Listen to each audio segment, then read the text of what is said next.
Welcome to this week's installment, our Football Officials video training series. This is the 2017 edition. We're studying the National Federation of High School Rules and five-man mechanics. This video is produced by the Arkansas Association of High School Officials. Visit our website at aahso.com. We're helping good officials get better. Technical assistance provided by Dax Hill, Greg Downing, and George Demetrio. Video assistance provided by Chuck Scott. Produced by Kenny Sanders. Our executive in charge of production is Walt Coleman. I'm your host, Todd Allen. I know you want to be a better football official every week when you step on the field, and rules knowledge is the foundation of any good official. But the rule book can be overly technical, dry, and boring. It's just hard to stay focused. I personally recommend the Reading Study Guide for the NFHS rules. Its easy reading style are both informative and fun. The general overviews, in-depth discussions, and quizzes give a great practical application of the rules. I've taught football officiating to hundreds of officials, but I never hesitate to recommend the Reading Study Guide to the NFHS rules. When you're through learning, you're through. This is a short free kick play, and although time is not critical, it's worth mentioning here too on these, anytime you have a scoring play, to record the score and the time on the clock. Because here's a classic example on this play, but I want to point out a couple of other things first. On a short free kick, we're expecting an onside kick. So we've got four officials in the box. This camera is opposite the press box side. This is on the visitor sideline. That's why it's low to the ground. But so this official here on the next to the down box is actually the back judge. And I want you to look at his position relative to the sideline. He's backed up far enough that in his peripheral vision, he can see the wide of the sideline as well as the 40-yard line, this plane that he's supposed to officiate, because the most common foul on this type of a play is going to be the kicking team offside. They're in a hurry to run down and try to recover the ball. So it actually helps your brain. And this is part of the science of officiating, but your brain is more easily and more accurately able to officiate a plane like this 40-yard line if it has, and then we'll call this a vertical line, this 40-yard line, if it has a horizontal line like the sideline in the field of vision. So that's why it's important that you back up, get to the back of the white. The other thing, too, is it helps get everybody else back, because there's a potential here that you're going to have to rule on action near the sideline anytime you're in a short free kick situation. So you want to make sure you get these people back. But the primary reason for this is to give you that vertical and horizontal line in your field of vision. Now, we don't get to see this play as it runs. It cuts off before we see whether they kill the clock. But the appropriate action here is to kill the clock and then throw your flag for this kick out of bounds. This is also another good play, a great example of a play when you do not need to discuss anything with the captain or the head coach, because any option is going to hurt him. If he chooses to re-kick, he's never going to do that. He's not going to give this team another chance to recover an onside kick. Plus, this ball only goes about 7 yards before it goes out of bounds. So he can decline this kick out of bounds and take the ball at the 47-yard line of his opponent.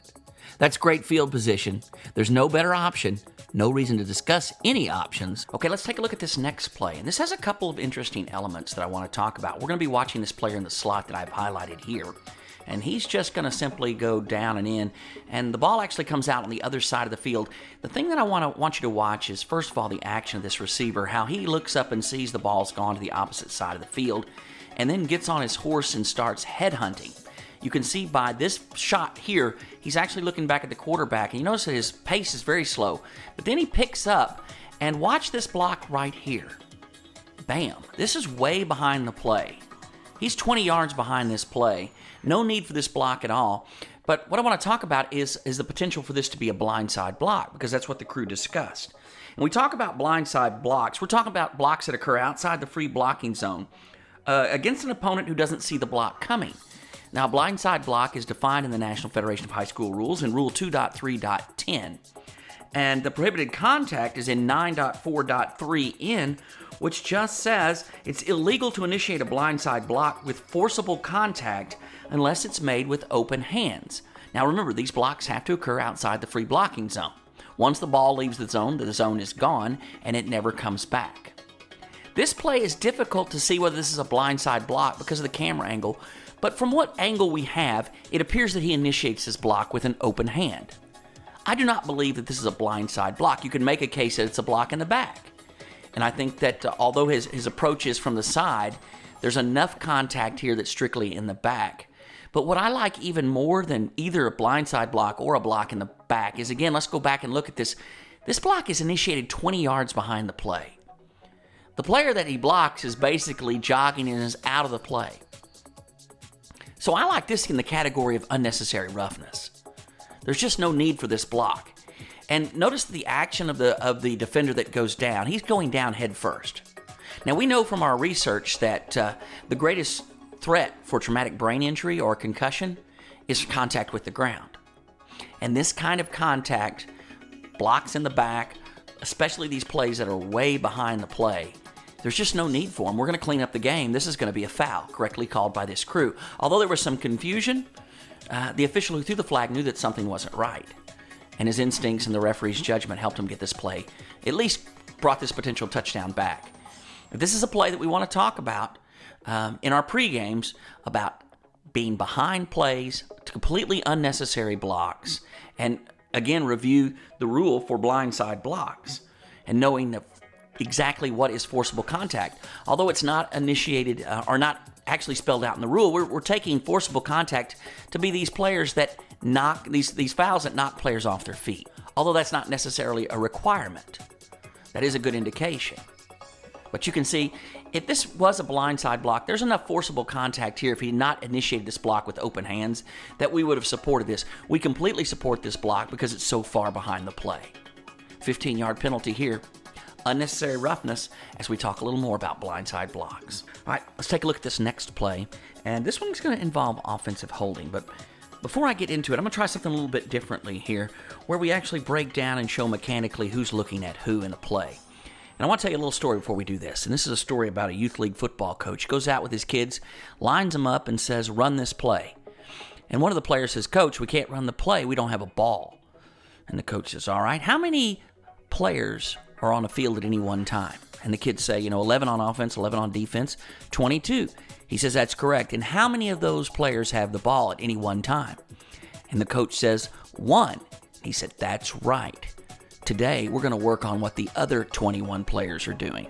And that perfectly describes football officiating, because football officiating is exactly about what are the other 21 players doing. And as fans, they normally track the ball. As football officials, we got to worry about those other 21. Let's look at this play. And what we've got here is just simply a bubble screen, a little drop off. And I want you to watch this player right here coming out of the backfield. And this is the player that's going to commit the foul in this play. But I want to look at a couple of screenshots here. First, I want to talk about what is the line judge looking at. He's at the bottom of the screen here. And I've really got 3 focal points for him. He's looking at the ball carrier to make sure he catches the ball, make sure the ball comes in without skipping or anything. But he's also got to watch this player coming out of the backfield. And he's got to watch the line of scrimmage, because it's critically important to know for a potential downfield foul whether the ball's thrown behind or beyond the line of scrimmage. And for the line judge that's opening up right to him, he's the one that's got to make that call. So it's really important that he has that focus. And as this play develops, the line judge has to get off of the ball and work on the other 21, or this block right here in front of the ball carrier. Now, what's the back judge looking at? This next shot shows the back judge here with this player at about the 40 or about the 36-yard line that I've circled here. And the referee should also be looking through at this block where we have the potential hold. Important for the umpire not to look out onto the ball, but to work the backside of this play with this big bunch of players right here. We could easily have an offensive lineman dive down below the legs of a defender there coming off the line of scrimmage to pursue this ball carrier, because the ball was thrown behind the line of scrimmage. So it's a perfect place for a clip or a block in the back. So really, really important here, the umpire continue to focus on the backside of the play. And the head linesman, this is an interesting mechanic, something I picked up several years ago. On these plays, you have a tendency to want to look upfield and track forward progress and work the backside of the play as well, which is great mechanic. But before you do that, because the referee's looking through at this block out ahead, what I want you to do is take a sneak peek at this quarterback and then wait until he gets in the clear. Because we don't want to see a defender come in and take a cheap shot, especially at the head of the quarterback, or dive at his legs after the ball's gone out. The referee's already begun to work up the field, the blocks ahead of the play. And we could have a cheap shot of the quarterback. You got a real good shot of picking that kind of stuff up. And let me tell you something, as a head linesman, if you get those kind of plays that are back behind the play where everybody's already gone up the field, you pick up a cheap shot by a defender on a quarterback, boy, that's a huge attaboy. Big attaboy for you if you can do that. Now, once you've cleaned up the quarterback play, what you want to do is work the backside, get up the field, and cross-field mechanics. That's an important part, because this run could come to the outside and blow up on the line judge's sideline. In that case, if he goes backwards, we're going to want you to have that forward progress spot. We'll talk more about that later in this training videos later in the year. Forward progress, cross-field mechanics, really, really important. But now let's go back to this play now, and we're focused on this running back coming out of the backfield. And you see he just wraps up here and makes a tackle.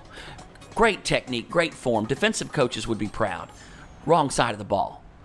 This is a takedown by an offensive backfield player. Should have been picked up by either the line judge or the referee. Great time to have 2 flags on that, if they're both looking at the correct thing. This is clearly an offensive hold. Happens at the point of attack. Good pickup by this crew. That is it for this week 1 training video. Now you got to get out there and work some games. Some of you working Monday, Tuesday. Rest of you, I hope you're working Thursday and Friday. One thing I want to leave you with, though, is really, really important that we get more experienced officials involved in Thursday night football. That's a great time to train new officials, and we need to do a better job of doing that. It's incumbent upon all of us who have enjoyed this avocation of football officiating to get out there and help somebody else learn, recruit, train, help everybody get better. Also, physical fitness. You know, it's still hot and humid, although my thoughts are with the people down in Houston and all of South Texas, Corpus Christi. I've got family down there. It's been a really, really tough weekend for them, so thoughts and prayers go out to those people. I'd like to also leave you my email address. It's todd@aahso.